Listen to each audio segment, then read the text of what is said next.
While I was taking off my dress in the bathroom, I heard the camera click. My own daughter's laughter echoed along with her words. "That disgusting belly will make us a fortune, Dad." That's when I discovered that my husband. Well, I'll tell you about that as the story unfolds. Good morning, good afternoon, or good evening, my dears. How wonderful it is to see you all here again. I'm Martha Johnson, 68 years young, born and raised in Oak Ridge, Missouri, back when the town was barely on the map. I still live there to this day. My hands show the marks of time. My hair has gone completely silver. But my heart, oh, this heart still beats full of life. It's such a beautiful day here on my porch. The maple trees are showing their fall colors along the streets, and the sky is the bluest I've ever seen. I have a cup of chamomile tea here with me made from herbs I grew in my own backyard and my old recipe notebook that I've been keeping since my 20s. Each page has a story. Each grease stain reminds me of a meal shared with loved ones. You know what I love doing these days? Teaching traditional Midwestern cooking to children at the local elementary school. Every Thursday is Grandma Martha's Kitchen Day. The kids come to learn how to make buttermilk biscuits, apple butter, chicken, and dumplings. These are recipes that are being lost, my dears. Our heartland culture needs to be preserved. Don't you think? I started this project 5 years ago when Principal Irene saw me making corn pudding at the church potluck. She came up to me and said, "Mrs. Johnson, you have a gift that shouldn't stay just in your kitchen. Our students need to know these flavors, this history." At first, I was shy. Imagine that, an old lady like me teaching at a school. But when I saw the children's eyes light up as they tasted the cornbread, made by their own little hands, I understood that this was my calling. From where I'm sitting, I can see my flower garden.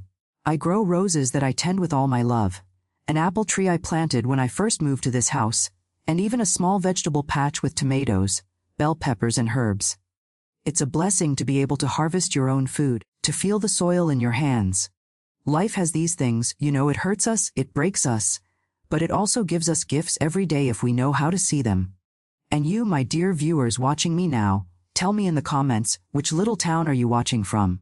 And what time of day did you find this video? Early morning with your coffee, after lunch, or already in the evening, when the kids are asleep? I always read all the comments and I'm so happy to know where you're from, and when you take a moment from your day to listen to this grandma's stories. Let me know. Alright, let's create a chain of kindness. Today, I want to share with you a story I've kept inside me for many years. It's not easy to talk about, but I believe that sharing it might help others who are going through what I went through. It's about how sometimes the deepest wounds come from the very hands that should protect and love us. It's about betrayal, pain, and most importantly, about rebirth. You know, just because we get older doesn't mean the scars disappear. They're still here, but we learn to live with them to transform them into strength. My grandmother Gertrude used to say, "A cracked pot can still cook beans. You just need to know how to use the fire." And that's how I learned to deal with my past, adjusting the fire, finding a way to move forward despite the cracks. When I was a girl back in the 1960s, Oak Ridge was just a handful of houses, dirt roads, and lots of farmland. It was here that I was born, grew up, and saw my life change in ways I could never have imagined. To understand how I got here, I need to go back to when I was just a little girl with pigtails running through cornfields with my brothers. I grew up in a simple wooden house with a porch where my mother, Betty, would hang colorful quilts on hot days. My father, August, worked as a carpenter and built every inch of that house with his own hands. The walls were painted light blue. The floor was wooden that my mother swept every day with a broom she made herself. We had a wood stove that sat outside under a small liento, where beans would simmer slowly all day long. There were 5 of us children. I was the middle one. My older brother, John, was already helping Dad with carpentry by the time he was 12. Then came Claudia, who had a special way with plants and knew the name of every wildflower in the county.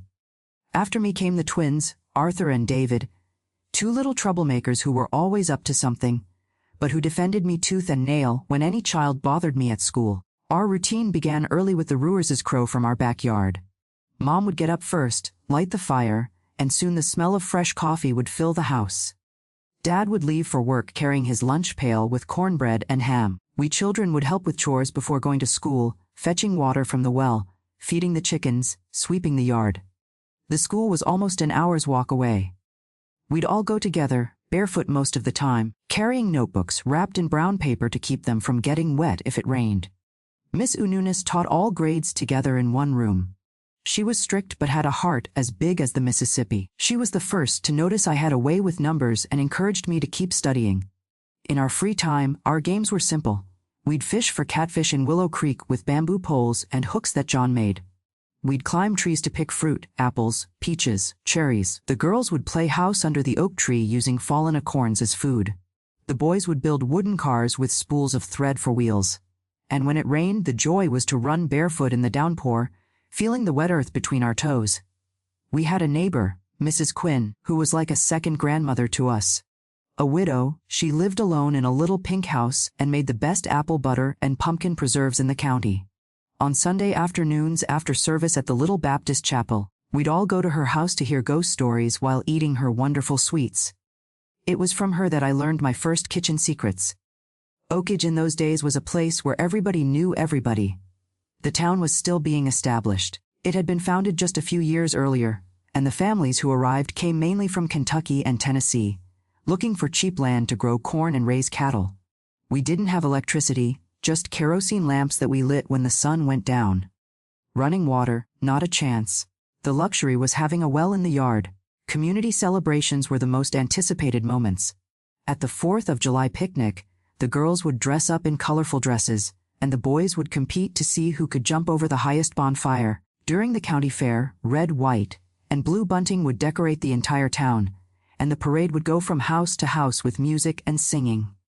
Mom would always make a special batch of cornbread and biscuits to welcome the parade goers. It was during one of these celebrations, the county fair, that I first noticed something strange.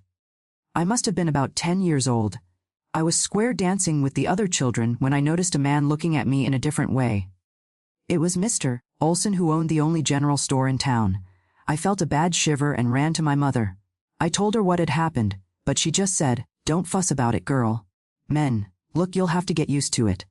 That stuck in my head. Why did I have to get used to something that made me feel bad? I didn't understand at the time, but it was the first time I realized that being a girl had its complications in this world. As I grew older, I noticed that my mother seemed increasingly tired. Dad, who had always been a hard worker, started coming home late smelling of whiskey. The arguments became more frequent. One night, I woke up to the sound of something breaking and my mother's screams. I stayed under the covers trembling, not knowing what to do. The next morning, I saw she had a cut on her lip and a black eye. When I asked what had happened, she said she had fallen down the stairs. There were no stairs in our house. That's when I started to understand that appearances can be deceiving.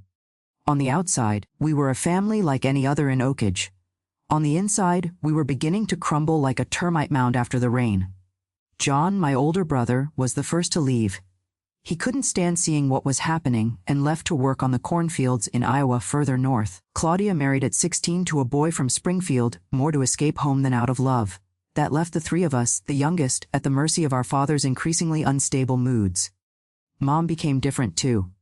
Once so talkative and full of stories, she now spent her days in silence, cooking and washing clothes like a ghost of her former self. Sometimes when she thought no one was looking, I would catch her crying softly while stirring the beans on the stove. At school, Miss Anunis noticed that something wasn't right with me. One day, she called me after class. "Martha," she said, holding my hands, "a smart girl like you needs to study more. There's a better school in Kansas City. My sister works there and can take you in." I was torn between the hope of a better life and the fear of leaving my brothers behind. It was during this time that my father lost his job at the sawmill. He began spending entire days sitting on the porch drinking and grumbling about how life had been unfair to him. When we tried to talk to him, he'd tell us to shut up with harsh words I'll never forget. "Useless mouths to feed," he would say, looking at us children. One night, after a drinking binge worse than the others, he came home shouting that he was going to end it all. He grabbed a hunting knife and began breaking the few pieces of furniture we had. Mom told us to run to Mrs. Quinn's house. We spent the night there, hearing from a distance the sound of the destruction of our house and our childhood. The next morning when we returned, half of our belongings had been destroyed. Mom had a cut on her arm that she tried to hide with a cloth. That's when I decided I needed to leave, not just for myself, but to somehow help my family. At the age of 12, I packed my small bundle of clothes and, with my mother's tearful blessing, left for Kansas City to live with Miss Ununis's sister. The last glance I cast back was at my twin brothers holding hands, waving from the door of our broken house. I promised myself that one day I would return for them. The house of Miss Zoe, Miss Anunis's sister, was in a simple neighborhood of Kansas City called Westport. It was a small building, but made of brick with a cement floor and a backyard where she raised chickens and grew a garden. A single woman, a teacher like her sister. She received me with a mixture of affection and firmness. Here you will study and help around the house. No slacking off were her first words to me, and so it was. At 13 I woke up at 500 in the morning, helped prepare breakfast, swept the yard, and went to school. In the afternoon I tended the garden, washed clothes, and did my homework. Miss Zoe was demanding fare. For the first time, I had new notebooks, shoes that weren't hand-me-downs, and 3 guaranteed meals every day. At Lincoln High School, I discovered a different world. The big city scared and fascinated me at the same time. There was electricity, cars, cement sidewalks. The girls in my class wore colorful ribbons in their hair and talked about things I barely knew. Radio, cinema, birthday parties with frosted cake. I felt like a country sparrow lost in the city. Gradually, I adapted. I began to excel in math and English classes. Miss Zoe noticed my effort and gifted me with used books she bought at the second-hand bookstore. I read everything that fell into my hands: novels, poetry, history books. At night, before sleeping, I would write letters to my mother and my little brothers telling them about my new life. I rarely received a response, but when I did, it was a piece of joy that I kept under my pillow. At 16, I got a part-time job at a grocery store. Half of my salary went to Miss Zoe, who carefully saved it for my future education. The other half I sent to my mother in Oakage. It was while working at the grocery store that I met Dorotha, a lady who sold baked goods. She taught me to make cookies, cakes, and sweets that I sold at the school gate on Sundays to earn extra money. At the turn of my 18th year, I received news that broke my heart. My father had died, a victim of cirrhosis. I returned to Oakage for the first time in 6 years for the funeral. The town had grown, but our old house remained the same, perhaps more dilapidated. My mother seemed to have aged 20 years. The twins, now 15-year-old teenagers, barely recognized me. After the funeral, I sat with my mother on the porch. Through tears, she told me that despite the violence, she would miss her husband. "You get used to even pain, my daughter," she said, passing her calloused hands over her time-marked face. That's when I realized that the twins needed a chance like the one I had. I promised my mother that as soon as I was better established, I would bring the boys to study in Kansas City. Back in Kansas City, I intensified my studies. With Miss Zoe's support, I managed to enter the accounting course at the technical college. It was there that I met Richard. Tall with green eyes and an easy smile, he was the son of a city merchant. Intelligent and ambitious, he spoke of his plans to open his own business to travel the world. Next to my simpler classmates, Richard seemed to come from another universe. To my surprise, he was the one who approached first. He started by asking for help with financial math exercises, a subject in which I excelled. Soon, we were spending breaks together, talking about books and dreams. When he invited me for ice cream after class, I felt my legs tremble with nervousness. Me, the barefoot girl from Oakage, going out with the most coveted boy in the class. Richard was kind and attentive. He listened to my stories about childhood in the countryside with an interest that made me feel special. "You're different from the other girls, Martha," he would say. "You have depth, you have roots." Gradually I lowered my guard, allowing myself to be enveloped by that affection I had never experienced before. Our courtship progressed quickly. At 20, when I graduated from the technical course, Richard asked me to marry him. Miss Zoe was suspicious. She thought I was too young and that we should wait for him to finish his business administration degree. "A man in a hurry to marry has a reason," she warned me. But I was in love and determined. We married in a simple ceremony at the First Baptist Church in Kansas City. My mother and the twins came for the celebration. Richard rented a small house for us in the River Market neighborhood, not far from the construction materials store, where he started working with his father. I got a job at Mr. Abbott's accounting office, where I put into practice what I had learned in the technical course. The first months were like a dream. We set up our house with simple furniture, cooked together, made plans. Richard talked about buying a plot of land, building a bigger house, having children. I continued sending money to my mother and saving to bring the twins, who were now 17 years old. That's when I began to notice the first changes in Richard. Small at first, impatience when dinner wasn't ready, an acid comment about my clothes, a complaint about the money I sent to my family. "Now we are your family, Martha," he would say when I mentioned my promise to bring the twins. One day I came home from work and found Richard at home earlier than normal. He was sitting in the living room leafing through my recipe notebook, the same one I carry with me to this day. "What's this?" he asked, showing an envelope kept between the pages. It was the money I was secretly saving to help my brothers. "Are you hiding money from me?" he asked, his voice low, but sharp as a well-honed kitchen knife. I tried to explain to say it was a promise I had made to my mother, but he didn't want to listen. "You're lying to your husband. Is that what your mother taught you?" That night, Richard didn't raise a hand to me. He didn't need to. His words were enough to make me feel small, insignificant, ungrateful. He left, slamming the door, and only returned the next morning smelling of alcohol. He apologized, hugged me, said he had reacted badly because he was concerned about our future. Us against the world, remember? A few months later, I discovered I was pregnant. Richard was radiant. He stopped drinking, became attentive again, started making plans for the baby. We bought a second-hand crib and painted it white. We didn't know if it would be a boy or a girl, but I secretly wished for a girl. Julia was born on a hot January morning in 1982. Beautiful with her father's green eyes and my dark hair. When I placed her in Richard's arms for the first time, I saw tears in his eyes. "She's perfect," he whispered. "We'll give her everything the world has to offer." For a time, we lived in relative harmony. Richard was promoted at the store. I stopped working to take care of Julia. The twins ended up following their own paths. Arthur joined the army and David got a job on a farm in the northern part of the state. My mother passed away quietly in her sleep when Julia was 2 years old. I couldn't even attend the funeral as the girl was sick. As Julia grew, Richard became increasingly controlling, but in a subtle way that at the time I confused with care and love. He chose the clothes I should wear, decided who we could socialize with, controlled every penny that came in and went out. "I'm taking care of you," he would say. "The world out there is dangerous." When Julia turned 7, Richard got the money to open his own electrical supply store. The business did well from the start. We moved to a bigger house in a better neighborhood. Julia entered a private school. For the first time, we had some comfort. That's when Richard began to distance himself. He spent more and more time at the store, always with his phone in hand, speaking softly when I approached. "It's work, Martha. You wouldn't understand," he would say when I asked. "Someone needs to ensure the comfort of this house." It was during this time that I also noticed changes in Julia. The sweet and affectionate girl gave way to a distant and critical pre-teen. I began to notice her looks of disapproval, her comments about my way of speaking, of dressing, of cooking. "Mom, that dress is so country," she would say. Or, "Why don't you speak properly like my friends' mothers?" Each criticism was like a small needle in my heart. I tried to talk to Richard about the girl's behavior, but he minimized it. "It's a phase, Martha. All girls go through this."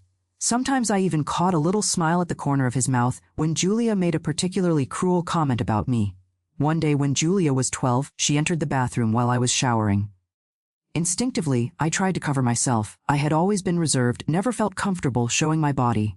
"Gross, Mom," she exclaimed with a disgusted expression. "Your body is so ugly. Look at those stretch marks, that sagging belly. No wonder Dad comes home late." I was paralyzed. The water running down my body, her words running down my soul. I didn't know what to answer. I just asked with a trembling voice for her to leave and let me finish my shower in peace. That night, I cried silently into my pillow, remembering the girl I had been in Oakage, full of dreams and wondering where I had gone wrong. What I didn't know was that that episode in the bathroom was just the beginning of a nightmare that would last for years.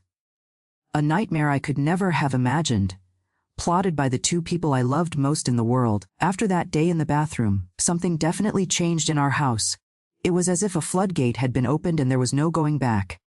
Julia's criticisms became part of our daily routine. Nothing I did was good enough.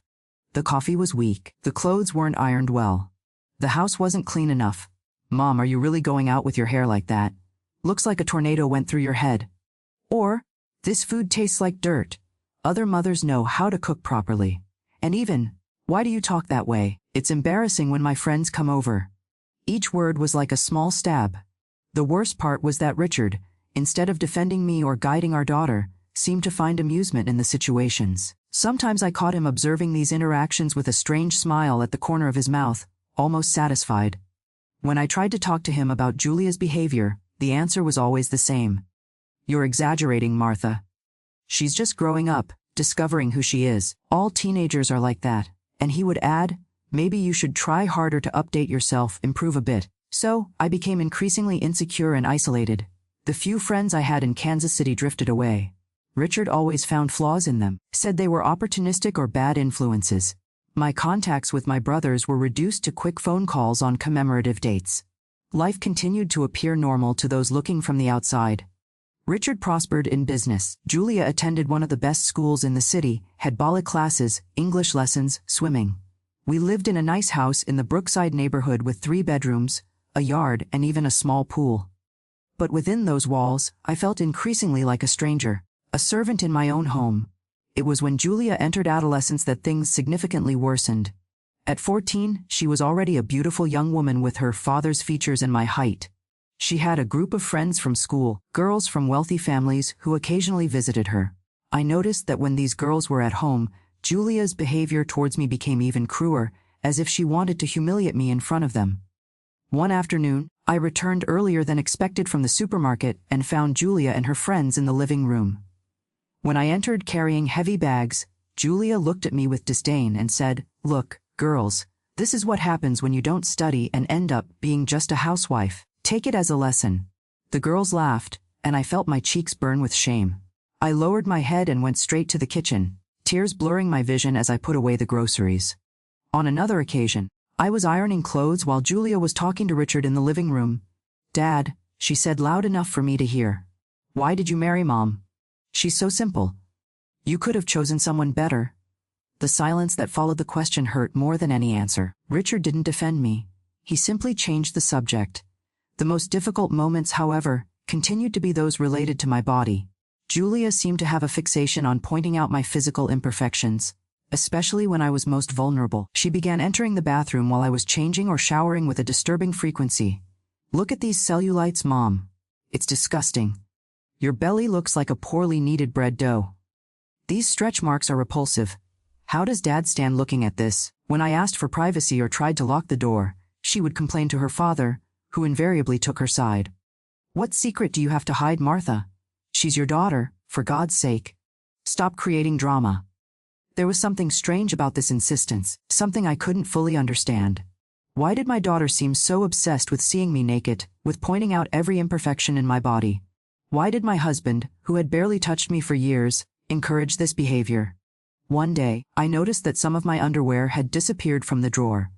When I asked Julia and Richard if they had seen it, they both looked at me as if I were crazy. "You're getting paranoid, Martha," said Richard. "You probably threw them away and don't remember." But I was sure I hadn't thrown anything away, just as I was sure that someone was going through my things when I wasn't home. I began to notice other disturbing details. Sometimes upon entering a room, I had the feeling that Richard and Julia had just interrupted a conversation. They exchanged complicit looks as if sharing a secret from which I was excluded. Richard, always busy with the store, began appearing at home at unexpected times. When I asked why, he gave vague answers. Just came to get some documents or needed to check something with Julia about school. Technology has always been a mystery to me. I grew up in an era without computers, and although we had one at home now, I rarely used it. Richard and Julia were the tech experts of the family, always with their pagers, digital cameras, and computers. When I approached while they were using these devices, they quickly changed screens or turned off the devices. "This is work stuff, Martha. You wouldn't understand," Richard would say when I showed curiosity. "It's school stuff, Mom. Too complicated for you," was Julia's response. There was a particularly painful occasion when, while serving dinner, I spilled some sauce on the tablecloth. Before I could clean it up, Julia was already standing filming with the digital camera. "What are you doing?" I asked, confused. "Documenting your incompetence," she responded with a malicious smile. "You're a disaster even at serving food." Richard, instead of intervening, seemed satisfied. "Leave her be, Martha, it's just a joke." But it didn't seem like a joke. The look they exchanged at that moment had something calculating about it, as if they were executing a plan. My self-esteem, already fragile, plummeted completely. I began to look in the mirror and could only see what they pointed out. The ugly, clumsy, ignorant, unworthy woman. I developed the habit of dressing and undressing in the dark, of showering only when I was sure Julia was out, of speaking as little as possible to avoid being corrected. At night, lying next to Richard, who for years had slept with his back to me, I would cry silently, remembering the girl I once was in Oakage, the dreams I had, the The life I had imagined for myself. How had I reached this point? How could my own husband and my daughter treat me this way? I tried to seek help. Once I gathered courage and called a former colleague from the accounting office. I told her in half words about how I felt diminished at home. She suggested that I seek therapy, that I might be depressed. When I mentioned this to Richard, he laughed. Therapy? With what money? Do you think money falls from the sky? Besides, the problem isn't psychological, Martha. The problem is that you don't try hard enough. I also tried to get closer to Julia in other ways. I started learning new recipes, buying hidden cooking magazines to surprise her with different dishes. This has too many carbs. I'll get fat like you, was her response when I prepared a special lasagna for her 15th birthday. One day while cleaning Julia's room, one of my many daily duties, I found a notebook hidden under the mattress. I know I shouldn't have, but I opened it. What I found left me cold. They were notes, like a diary, but not a normal teenager's diary. There were lists titled Ways to Humiliate Mom and Things to Say About Her Body. Some entries had observations like, Dad liked this one, or film next time. I was paralyzed, the notebook trembling in my hands. This wasn't normal teenage behavior. These weren't just spontaneous, malicious comments. It was something planned, systematic, almost rehearsed. When I heard the front door opening, I quickly put the notebook back in its hiding place. It was Richard coming home in the middle of the afternoon, once again at an unexpected time. He found me still in Julia's room, pale and trembling. "What are you doing here?" he asked, his tone immediately suspicious. "Just tidying up her room," I answered, trying to control my voice. "Did you go through her things?" His gaze was penetrating, almost threatening. "No, of course not. I just changed the bed sheets and dusted." He observed me for a long moment, as if assessing whether I was lying. "Finish this quickly and go prepare dinner. Julia has a test tomorrow and needs a decent meal to study." That night I couldn't sleep. The discovery of the notebook spun in my mind. What was happening in my own home? Why did my daughter keep a list of ways to humiliate me? And why did my husband seem to be involved in this? I didn't know yet, but I was about to discover the most terrible truth of all, a truth that would change my life forever.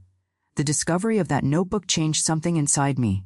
For days, I observed Richard and Julia with different eyes, noticing the whispers, the complicit looks, the messages they exchanged on the phone. There was a plan in progress, and I was at the center of it. But I still didn't fully understand what or why. One night, Richard announced that he would need to travel to Springfield for an electrical materials fair. He would be gone for 2 days. "Will you be okay alone with Julia?" he asked, as if I were the teenager and not the mother. I nodded, feeling a mixture of relief for his absence and apprehension about being alone with my daughter, who seemed to despise me more and more. The day after Richard's departure, Julia left early for school and would then go directly to a friend's house where she would spend the afternoon studying for tests. For the first time in weeks, I would have the house to myself for a few hours. A strange feeling of freedom, even within my own home. I took advantage of it to do a deeper cleaning, something that had calmed me since the days I lived with Miss Zoe. While cleaning Richard's office, a room I rarely entered, as he always said he didn't want anyone touching his papers, I noticed that the computer was on. He had probably forgotten to turn it off in the rush to leave for the trip. I stopped, broom in hand, looking at the screen in sleep mode. I had never been one to snoop through Richard's things. I respected his space, his rules. But after finding Julia's notebook, after years of feeling something was wrong, a force greater than my hesitation pushed me to the chair in front of the computer. When I moved the mouse, the screen lit up. There was no password. Richard probably never imagined I would have the courage to use his computer. On the screen, an open window showed a folder full of files with dates. I clicked on one of them dated 3 weeks ago.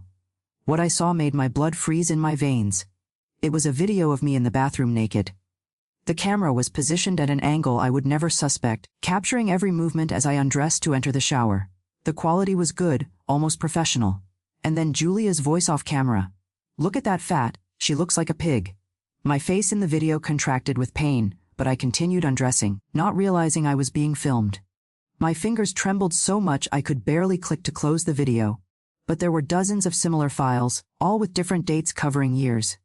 With my heart in my throat, I opened another file, this time from a different folder called Specials. It was another video of me, but this time I was cooking. The camera seemed to be hidden somewhere in the kitchen. Julia entered the frame and began making comments about my appearance, my way of speaking, my incompetence. With each insult, I shrank a little more like a wounded animal. The video had a quality of editing with cuts and different angles, as if someone had worked on it afterward. I couldn't believe what I was seeing, but at the same time, everything began to make sense. Julia's constant intrusions in the bathroom, the cell phone always at hand to film me in vulnerable moments, Richard arriving home at unexpected times, the whispers, the looks. With my hand still trembling, I clicked on another folder titled Business. Inside, I found emails, dozens of them exchanged between Richard and people with strange usernames. The emails talked about values, transfers, new material, better angles. One email in particular caught my attention, dated just 2 days ago from someone called VIP Client 2.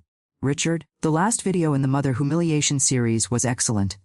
Her reaction when the girl criticized her body in the shower is worth every penny. My users are asking for more similar material. If you can capture more authentic crying reactions, the value increases. Transfer made as agreed. Keep up the good work.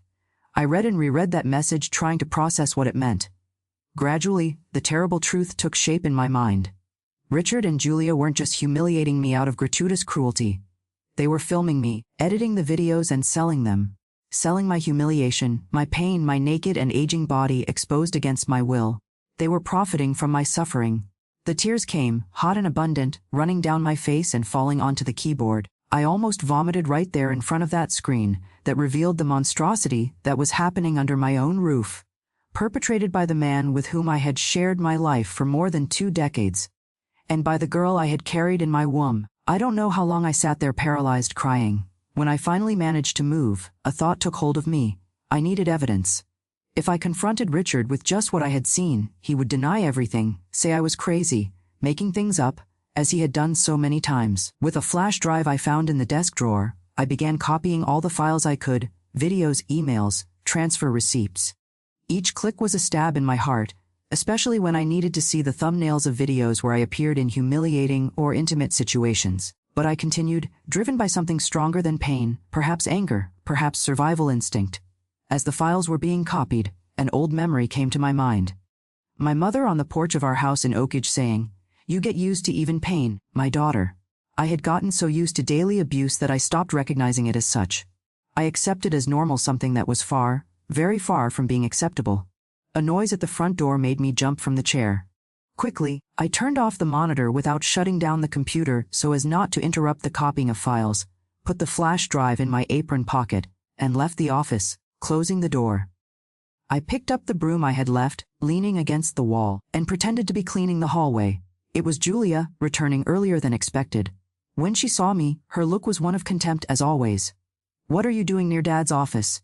she asked, immediately suspicious. "Just cleaning, honey," I replied, trying to control the tremor in my voice, avoiding looking directly at her. How could I face my own daughter after what I had discovered? How would I continue living under the same roof as them, knowing what they were doing? "Did you go in there?" Her eyes narrowed, accusatory. "No, of course not. Your father doesn't like me touching his things. You know that." The lie came more easily than I expected. Perhaps because for the first time in years, I was fighting for myself. Julia seemed satisfied with the answer, or at least pretended to believe it. "I'm gonna take a shower, don't bother me," she said, going to her room. As soon as she entered the bathroom and I heard the shower turn on, I quickly returned to the office. The file copying had finished. I properly shut down the computer, put the flash drive inside my bra, and left, making sure to leave everything exactly as it was before. That night, I couldn't sleep. Lying in the bed I shared with Richard, looking at the ceiling, I felt something break definitively inside me. It wasn't just my heart. It was an entire life built on lies, an entire future I had imagined for my family. The next morning dawned with a clarity I hadn't felt in years.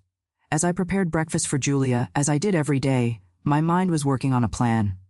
I couldn't confront them directly. It would be dangerous and they would certainly destroy the evidence. I needed to be cautious, methodical, as they had been in slowly destroying me over the years. "Mom, this juice is sour," complained Julia, pushing the glass away. "You really can't do anything right." I looked at her, my daughter, my blood, and felt a mixture of pain, disappointment, and surprisingly pity. What had we become? What had Richard done to both of us? "I'm sorry, honey. I'll make another one," I replied meekly, maintaining the same submissive posture as always. But inside, something had fundamentally changed. The broken and insecure woman was beginning to awaken, to rebuild herself. As Julia finished breakfast and left for school without even saying goodbye, I already knew what I needed to do. I would not remain one more day in that house of horrors. I would no longer be the target of that sick scheme. I would not allow them to continue profiting from my humiliation. With the flash drive secure against my chest, I packed a small suitcase taking only the essentials, some clothes, personal documents, the recipe notebook that had accompanied me since my youth, and an old photo of my mother. I left everything ready hidden under the bed. Richard would return at the end of the day. He would never suspect that his submissive wife, his perfect victim, would have the courage to retaliate. That would be their biggest mistake, underestimating me, believing they had completely destroyed my spirit. I looked one last time at the house that had been my prison for so many years. In a few hours, I would begin a new life, a life of dignity, of justice. The girl from Oakage, who had faced so many difficulties, was rising from the ashes, and this time she would not be silenced. When the clock struck 10 in the morning, I took my small hidden suitcase and left the house. I didn't leave a note, didn't lock the door. I wanted it to seem like I had just gone out to shop like any normal day. The flash drive was secure in my purse along with my documents. My heart was beating so hard I could feel it in my throat. But my steps were firm, determined. My first instinct was to seek out Miss Zoe, the woman who had taken me in when I arrived in Kansas City decades ago. But she had passed away a few years back, and I didn't have many friends. Richard had made sure of that over the years, systematically isolating me. I needed to be careful. If I went to the home of someone he knew, it would be the first place Richard would look for me when he noticed my absence. I took a bus to downtown. Sitting near the window, watching Kansas City pass before my eyes, I felt a mixture of fear and determination. Where would I go? What would I do? For the first time in decades, I was completely alone without a guaranteed roof over my head. But also for the first time in a long time, I was free. At the bus terminal, I bought a ticket to Independence, a neighboring city to Kansas City. I didn't want to go too far yet.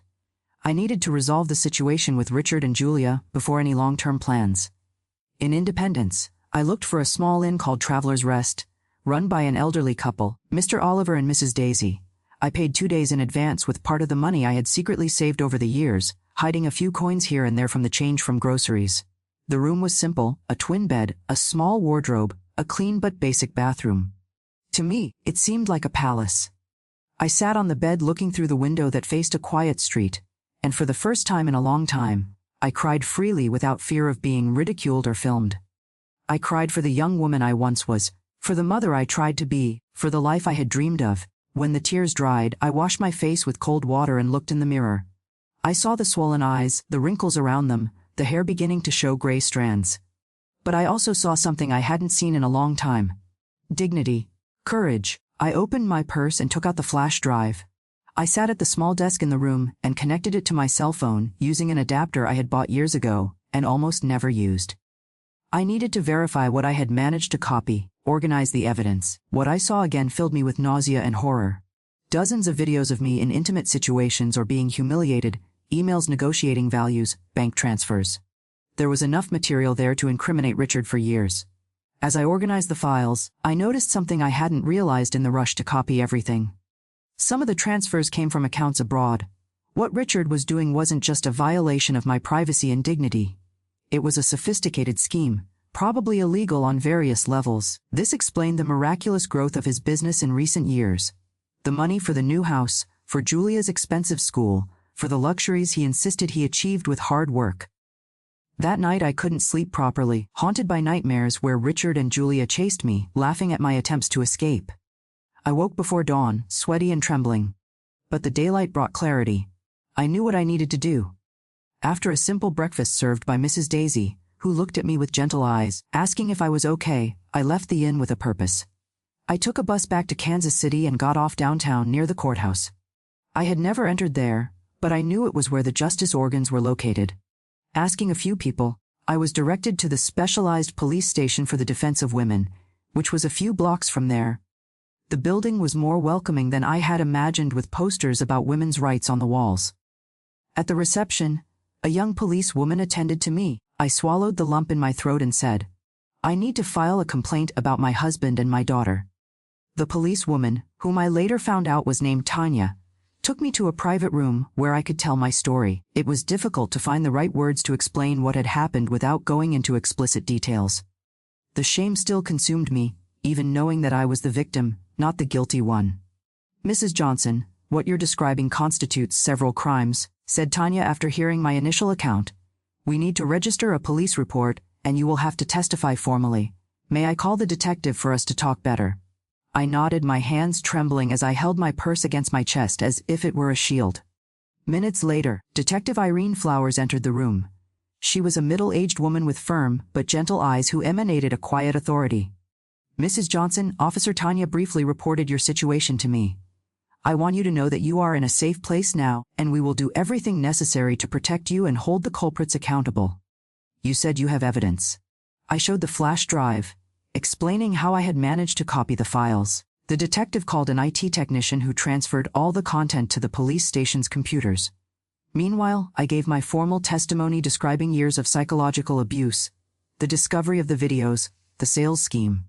Based on what we're seeing here, your husband can be indicted for several crimes: violation of privacy, production and distribution of intimate content without consent, psychological violence, and possibly even international trafficking, depending on who these foreign buyers are, explained the detective. As for your daughter, she is a minor, correct? Yes, she's 16 years old, I replied, feeling a pain in my chest thinking about Julia being taken by the police. In that case, she will be treated as a juvenile offender. She will be referred to the juvenile court, but before anything, we need to ensure your safety. Does Mr. Richard know that you left home? I explained that I had left as if I were going shopping, and that he would return from his trip that afternoon. He would probably only notice my absence at night. Perfect. So, we have time to act. I'll request protective measures immediately and will organize an operation to catch him in the act if possible.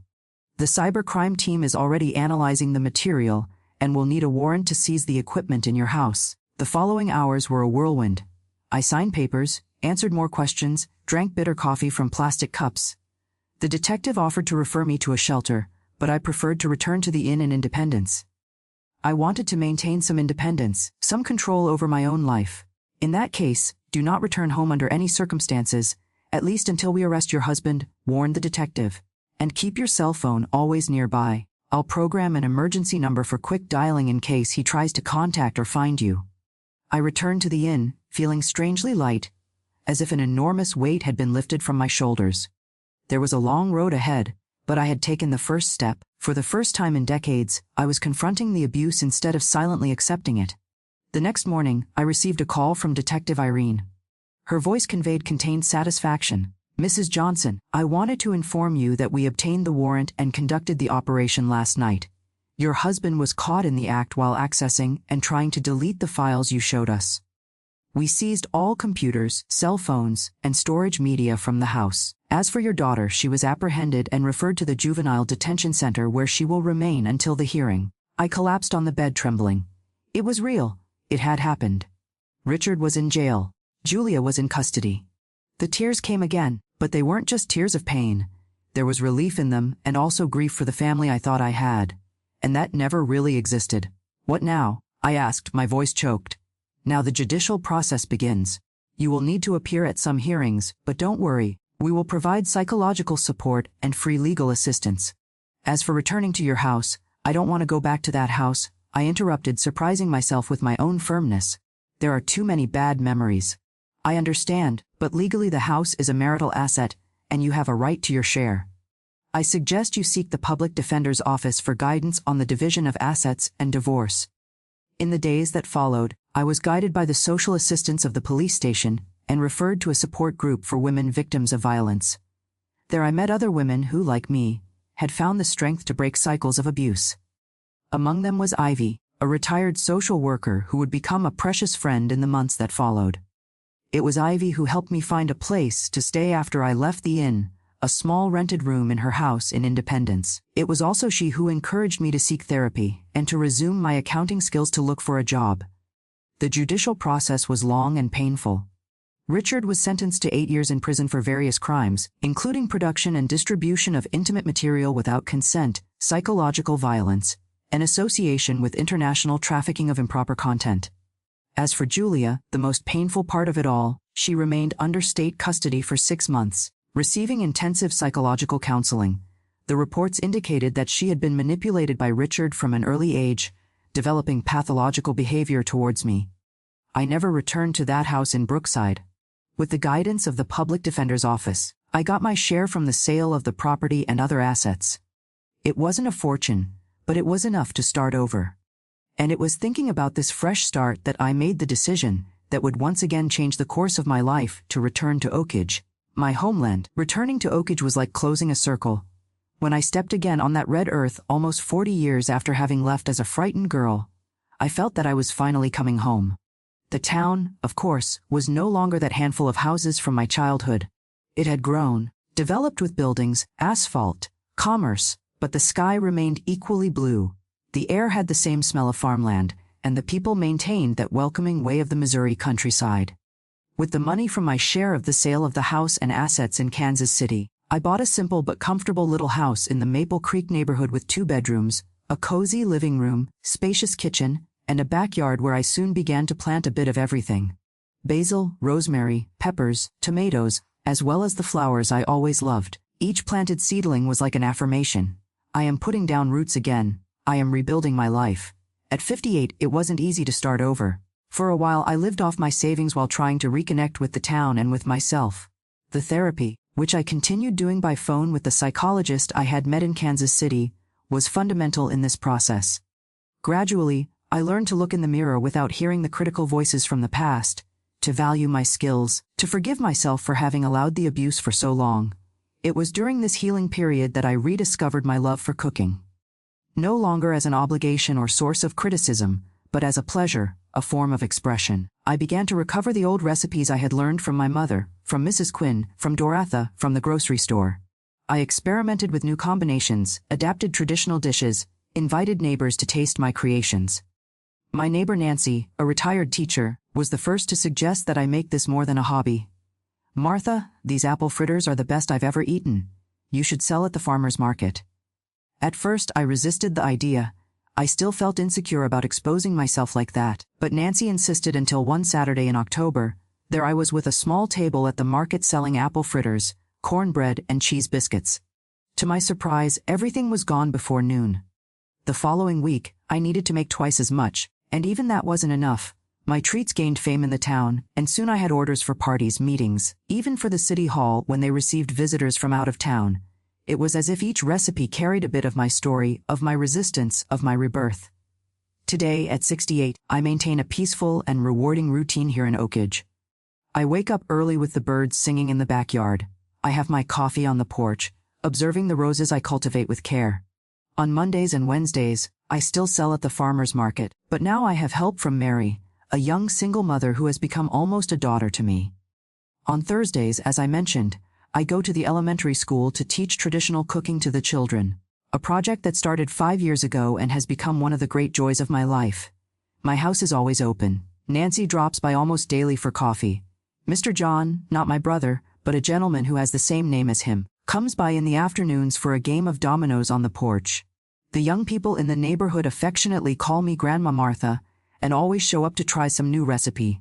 As for my biological family, I maintained contact with my twin brothers, Arthur and David. Arthur retired from the army and now lives in Des Moines with his wife. David remained in the northern part of the state, has 3 children and 5 grandchildren who visit me occasionally. These are sweet moments when we are all together, as if we had finally found the peace that was denied to us in childhood.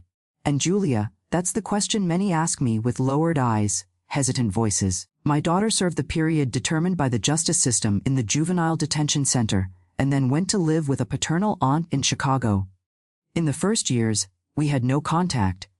The psychologist recommended distance, so that she could receive proper treatment. When she turned 18, I received a letter from her. A long, painful letter asking for forgiveness, explaining how she had been manipulated by her father from a young age, how he had distorted her perception of me, of relationships, of love. I responded with kindness, but also with honesty. I said that I forgave her, that I understood how she too had been a victim, but that we needed time, space, healing.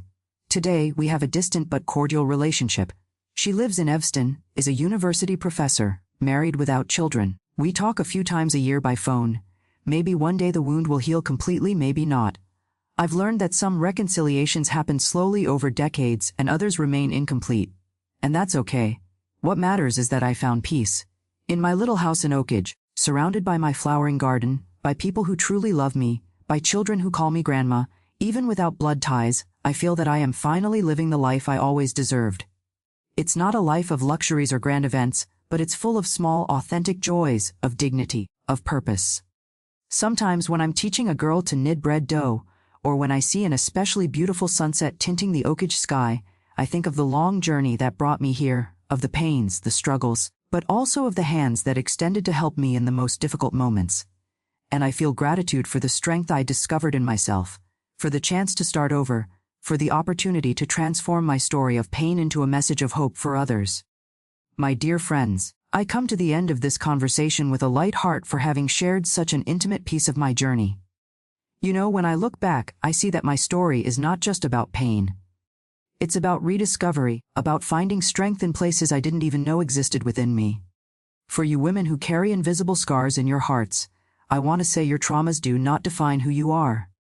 They are merely chapters of a much larger story, a story that is still being written by your own hands. For a long time I believed I needed a savior, someone who would come from outside to rescue my dignity.